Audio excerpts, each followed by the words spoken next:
Hello viewers, আসসালামু আলাইকুম। সবাইকে স্বাগত জানাচ্ছি আমাদের আজকের ভিডিওতে। তো বন্ধুরা, আজকে আমরা পঞ্চম শ্রেণীর 14তম ভিডিও টিউটোরিয়ালে হাজির হয়েছি। এর আগে আমাদের আরও 13টি ভিডিও টিউটোরিয়াল করা আছে এই পঞ্চম শ্রেণীর উপরে। আপনারা যদি চান সেই ভিডিওগুলো দেখবেন, তাহলে চাইলে এই যে উপরে একদম কর্নারে এই পাশে আই বাটন আছে, সেই আই বাটনে চাইলে আমাদের আগের ভিডিওগুলো দেখে আসতে পারেন, অথবা আমাদের এই চ্যানেলে ঢুকে প্লেলিস্টে যেও ক্লাস 5-এর ভিডিওগুলো আছে সেগুলো দেখে আসতে পারেন। তো যাই হোক, আমরা এখন আজকের ভিডিওতে চলে যাচ্ছি। এটা হচ্ছে আমরা এখন যেই পৃষ্ঠায় অঙ্ক করাচ্ছি সেটা হচ্ছে পৃষ্ঠা নাম্বার হচ্ছে 20, পঞ্চম শ্রেণী, পৃষ্ঠা নাম্বার 20, অধ্যায় হচ্ছে 3। তো 3 নম্বরের আমরা বেশ কিছু অঙ্ক করে দিয়েছি। আজকে চেষ্টা করব যে এই অধ্যায়টা শেষ করে দেওয়া যায় কিনা। তো আচ্ছা, আমরা এখন চলে যাচ্ছি আমাদের মূল প্রোগ্রামে। আমরা 7 নম্বর অঙ্কটি করতেছি। তো 7 নম্বর অঙ্কটি আমরা এখানে যেটা আছে সেটা আমরা একটু পড়ে দেখি কি সেটা কি বলেছে। যে জালাল সাহেবের মাসিক বেতন হচ্ছে 8,765 টাকা। তিনি মাসে প্রতি মাসে তিনি 3,225 টাকা বাড়ি ভাড়া এবং 4,850 টাকা অন্যান্য জিনিস ক্রয়ে খরচ করেন। অবশিষ্ট টাকা তিনি ব্যাংকে জমা রাখেন। তিনি 8 মাসে কত টাকা জমা করেন? এই হচ্ছে আমাদের অঙ্কটা। তো এইটা আমরা কিভাবে করতে পারি? বন্ধুরা লক্ষ্য করুন, এই জাতীয় জীবন ঘনিষ্ঠ বিষয় যে আমাদের সাধারণত প্রতি মাসেই ফ্যামিলি মেম্বার যিনি থাকেন প্রধান, সে কিছু না কিছু আয় করেন এবং কিছু খরচ করেন, আর বাকিটা হচ্ছে সঞ্চয় থেকে যায়, অথবা সে যদি খরচটা বেশি হয় তাহলে সেই ক্ষেত্রে হয় কি, ঋণ হয়। তো যাই হোক, এটা আমরা এই এই অঙ্কটার ক্ষেত্রে কী হবে আমরা সেটাই বলছি। সেটা হচ্ছে যে সে যেইটা আয় করেন আর মাসে যেটা ব্যয় করেন, আয় থেকে ব্যয়টা বাদ দিব, তাহলে সে প্রতি মাসে জমা করেন যেটা সেটা বের হবে। এবং এক মাসের যেটা জমা করেন সেটা, এখন এখানে বলছে 8 মাসে জমা করেন কত, তাহলে সেটাকে যদি আমরা 8 দিয়ে গুণ করি, অর্থাৎ এক মাসে যা জমা করবে সেটাকে যদি 8 দিয়ে গুণ করি, তাহলেই কিন্তু আমরা অঙ্কটা পেয়ে যাব। জালাল সাহেব এক মাসে খরচ করেন, বন্ধুরা লক্ষ্য করুন, জালাল সাহেব এক মাসে খরচ করেন হচ্ছে বাড়ি ভাড়া 3,225 টাকা এবং অন্যান্য খরচ হচ্ছে 4,850 টাকা। এটা হচ্ছে অন্যান্য খরচ। অতএব মোট খরচ হচ্ছে 8,075 টাকা। 8,075 কীভাবে? এখানে এখানে কিন্তু যেভাবে লেখার নিয়ম হচ্ছে, বন্ধুরা লক্ষ্য করুন, এখানে কিন্তু 4 ডিজিট, 1টা 2টা 3টা 4টা, অর্থাৎ 4টা অঙ্ক আছে। এখানেও 4টা অঙ্ক আছে, 1 2 3 4, অর্থাৎ একটার নিচে আরেকটা হবে। আমরা লেখাটা শুরু করব কোন দিক থেকে? বাম দিক থেকে। এটা হচ্ছে কোন দিক? ডান দিক থেকে আমরা নিচে নিচে লিখব। বিষয়টা হচ্ছে এরকম, আমরা ডান দিক থেকে নিচে নিচে লিখব। এটা যদি 5 সংখ্যা হতো তাহলে কিন্তু একটা সংখ্যা এখানে চলে আসতো। বন্ধুরা আশা করতেছি বুঝতে পারতেছ। সেটা হচ্ছে যে আমাদের ডান দিকে মিলিয়ে লিখতে হবে। আমরা যদি কোনো কারণবশত ডান দিকে একটা বেশি চলে যায়, আমরা বাঁ দিকে মিলিয়ে লিখি, সেই ক্ষেত্রে কিন্তু হবে না অঙ্কটা। আমরা অবশ্যই ডান দিক থেকে মিলিয়ে লিখব, অর্থাৎ ডান দিকে নিচে নিচে লিখব। এই হচ্ছে বিষয়। নিচে নিচে লিখতে যে আমাদের এটা যদি 5টা অঙ্ক হইতো বা 6টা অঙ্ক হইতো, সেক্ষেত্রে কিন্তু এদিকে বেশি হইতো, এদিকে কিন্তু লেভেলটা ঠিক থাকতো, অর্থাৎ সেম থাকতো। তো যাই হোক, এখন 5 আর 0 যোগ করলে হচ্ছে 5, 5 আর 2 হচ্ছে 7, 8 আর 2 হচ্ছে 10, 10-এর হচ্ছে 0, হাতে হচ্ছে 1, 1 এই হচ্ছে 4, 4 আর 3 7, আর 1 হচ্ছে 8। তার মানে 8,075 টাকা হচ্ছে মোট খরচ। অতএব জালাল সাহেব এক মাসে জমা করেন। তাহলে আমরা এক মাসে আয় এবং ব্যয় নির্ধারণ করেছি, অর্থাৎ এক মাসে সে খরচ কত করেছে সেটা বললাম। এখন এক মাসে সে আয় কত করেন সেটা কিন্তু অলরেডি দেওয়া আছে। তাহলে আয় থেকে যদি ব্যয়টা বাদ দিই, তাহলে সেটা হচ্ছে এক মাসে জমা করেন। এক মাসে যেটা জমা করেন তাকে আমরা যদি 8 দিয়ে গুণ করি, তাহলে 8 মাসে কত জমা করেন সেটা পাওয়া যাবে।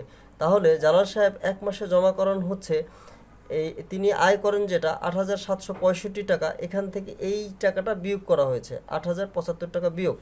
যদি বিয়োগ করি তাহলে সেই ক্ষেত্রে পাচ্ছে 690 টাকা। 690 টাকা কীভাবে পাওয়া গিয়েছে এখানে আমরা রাফি লিখে দিয়েছি। 8,765 থেকে 8,075 টাকা যদি বিয়োগ করি, তখন 5 থেকে 5 গেলে হচ্ছে 0, আর 7 থেকে 7 আছে, আমরা 16 পাবো কত হলে? 7, 8, 9, 10, 11, 12, 13, 14, 15, 16। 9 হলে পাবো হচ্ছে 16, হাতে হচ্ছে 1, 0 আর 1 যোগ করলে হচ্ছে 1, 1 আছে, 7 পাবো 6 হলে। এই হচ্ছে বিষয়। তাহলে 690 টাকা হচ্ছে আমাদের যেটা পেলাম। তাহলে জালাল সাহেব এক মাসে যেটা জমা করেন সেটা হচ্ছে 690 টাকা। আচ্ছা, অতএব জালাল সাহেব 8 মাসে জমা করেন। এক মাসে যেটা করেন 8 মাসে অবশ্যই তার থেকে বেশি, সেই ক্ষেত্রে গুণ হবে। এক মাসে করেন 690 টাকা, 8 মাসে একে 8 দিয়ে গুণ হবে। তাহলে এখানে 8 দিয়ে যদি গুণ করি, 8 দিয়ে যদি শূন্যকে গুণ করি হবে 0, 8 যদি 9 দিয়ে গুণ করি 8 9 হচ্ছে 72, 72 2 হাতে থাকবে হচ্ছে 7, আর 6 6 8 48, 6 8 48 আর হচ্ছে 7 55, 48 আর হচ্ছে 7 55। কিভাবে 55 আসতেছে? 8 আর 7 হচ্ছে 15, 15 এর 5 হাতে হচ্ছে 1, 4 আর 1 হচ্ছে 5। বন্ধুরা 5520 টাকা হচ্ছে কি জালাল সাহেব তাহলে মোট যে 8 মাসে জমা করেন সেইটা। অতএব নির্ণয় ব্যাংকে জমাকৃত অর্থের পরিমাণ 5520 টাকা।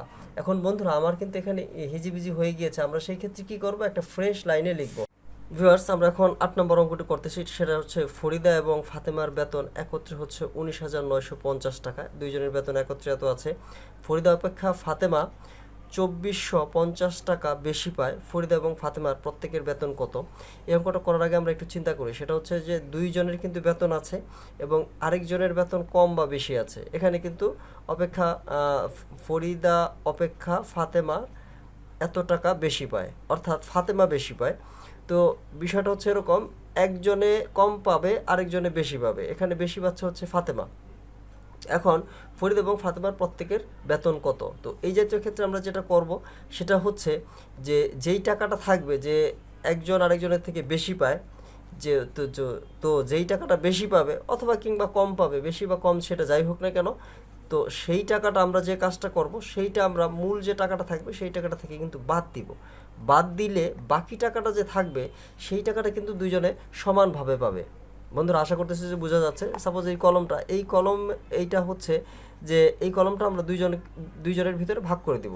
এখন একজন বলতেছি কি একজন 1 মিটার বেশি পায়, মানে এই কলমটা এমনভাবে ভাগ করে দিব যেন একজন 1 মিটার বেশি পায়। বিষয়টা কিন্তু এরকম, 1 মিটার বেশি পাবে। তো তাহলে সেই ক্ষেত্রে কি হয়? সেই ক্ষেত্রে আমি যেহেতু 1 মিটার বেশি পাই, তার মানে এই 1 মিটারটা আমি কেটে ফেলে দিলাম আগে। 1 মিটার নাই, এটুকু হচ্ছে 1 মিটার, এটা বাদ। তাহলে বাকি যেটুকু থাকবে সেটা কিন্তু দুইজনে সমানভাবে পাবে। আচ্ছা, সমানভাবে পেলো, অর্থাৎ একজন এতটুকু পেলো, আরেকজনে বাকি অংশটুকু পেলো। আচ্ছা, এখন কথা হচ্ছে তো বাকি যেটুকু আমরা ফেলে দিলাম এই 1 মিটারটা তাহলে কে পাবে? যেতটুকু যেটা বেশি সেই পাবে। বলা হচ্ছে যে 1 মিটারটার যে বেশি পাবে, বলা হয়েছিল যে 1 মিটার অমুক বেশি পাবে, তাহলে অমুক সেই 1 মিটার সেটা যোগ হবে। বিষয়টা কিন্তু এরকম। আশা করতেছি যে বন্ধুরা বোঝা গিয়েছে। আমরা এখন অঙ্কটি করতেছি, তো সেই অঙ্কটা এখানে যেভাবে করা আছে, ফাতেমা বেশি পায় হচ্ছে কত? এখানে প্রশ্নে যেটা ছিল যে ফরিদা, এখানে এরকম যে ফরিদা অপেক্ষা ফাতেমা 2450 টাকা বেশি পায়। তাহলে আমরা এই কথাটা এইভাবে লিখতে পারি, ফাতেমা বেশি পায় 2450 টাকা। আচ্ছা, এখন 2450 টাকা টোটাল যে টাকাটা ছিল সেটা ছিল 19,950 টাকা। এই টাকাটা কিন্তু দুইজনে পায়। এই টাকার থেকে বাদ দিলে, অর্থাৎ 2450 টাকা এই 19,950 টাকা থেকে বাদ দিলে যে টাকা থাকবে তা ফরিদা এবং ফাতেমা সমানভাবে পাবে। বন্ধুরা এই কথাটা বোঝা যাচ্ছে কিনা একটু লক্ষ্য করো, একটু মনোযোগ দিয়ে দেখো, তাহলে আশা করি অবশ্যই বুঝে ফেলবে। সেটা হচ্ছে যে একজনে কিন্তু বেশি পায় হচ্ছে এই টাকাটা এবং তারা দুইজনে মোট পায় হচ্ছে এই টাকা। তাহলে এই মোট টাকা থেকে এই টাকাটা আমরা যদি বাদ দিই তাহলে বাকি যে টাকা থাকবে সেটা দুইজনে সমানভাবে পাবে, সে কথাটা কিন্তু এখানে বলা হচ্ছে। আচ্ছা, এর পরবর্তী অংশ আমরা যেটুকু বললাম সেটাই কিন্তু এখানে করা হয়েছে, অর্থাৎ 19,950 টাকা এই টাকাটা দুইজনে পেয়েছে। সেখান থেকে আমরা একজনে বেশি পায়। কে বেশি পায়? সেটা হচ্ছে ফাতেমা বেশি পায়। এখানে কিন্তু আমাদের এই জায়গাটা এই যে লেখা আছে যে ফাতেমা বেশি পায়, তাহলে ফাতেমা বেশি পায় কত? 2450 টাকা। যেটুকু বেশি পায় সেটা আমরা বাদ দিলাম, তাহলে বাকি যে টাকাটা থাকলো সেই টাকাটা কিন্তু দুইজনে সমানভাবে ভাগ করে পায়। তাহলে এই টাকাটা কিন্তু দুইজনের ভিতরে সমানভাবে ভাগ হবে, অর্থাৎ 2 দিয়ে ভাগ হবে। অতএব ফরিদা পাবে হচ্ছে 8,750 টাকা। এটা কিভাবে পেলাম? এখানে রাফ করেছি, অর্থাৎ 17,500 টাকা। এই টাকাটাকে আমরা 2 দিয়ে ভাগ করেছি। তো এখন বন্ধুরা এই ভাগটা ক্লাস 4 যেহেতু এই ভাগটা সমস্যা হতে পারে, আমি সেইটা একটু বুঝিয়ে বলছি। আচ্ছা, আমরা যদি 8 দিয়ে গুণ করি, 8 দুগুণে হচ্ছে 16, এখানে হচ্ছে 17, 17 থেকে 16 গেলে থাকবে হচ্ছে 1, এখান থেকে আমরা 5 কেটে নিয়ে আসলাম, হলো 15, 7 দুগুণে হচ্ছে 14, 7 দুগুণে হচ্ছে 14, 15 থেকে 14 গেলে থাকবে হচ্ছে 1, এখানে কিন্তু 2টা শূন্য থেকে যায়। বন্ধুরা লক্ষ্য করো, তাহলে আমরা এই ডান দিকে যদি, তখন আমরা যদি 1-এর পরে এই দুইটা শূন্য বসাই তাহলে কত 100, 50 দুগুণে কিন্তু 100, বোঝা যাচ্ছে নিশ্চয়ই, 50 দুগুণে হচ্ছে 100। এইটা হয়ে এভাবে করা যায়, অথবা আরেকটু যেভাবে করা যায় যে আমরা যদি এখানে যদি 10 নিয়ে আসি, একটা শূন্য নিয়ে আসি, তাহলে হচ্ছে কত 10, 5 দুগুণে হচ্ছে 10। এখন একটা শূন্য কিন্তু থেকে যায়, একটা শূন্য থেকে গেলে সেই শূন্যটা যদি এখানে বসাই, এখন সেই শূন্যটা কিন্তু এখানেও বসবে, আবার এইখানেও কিন্তু শূন্যটা বসবে।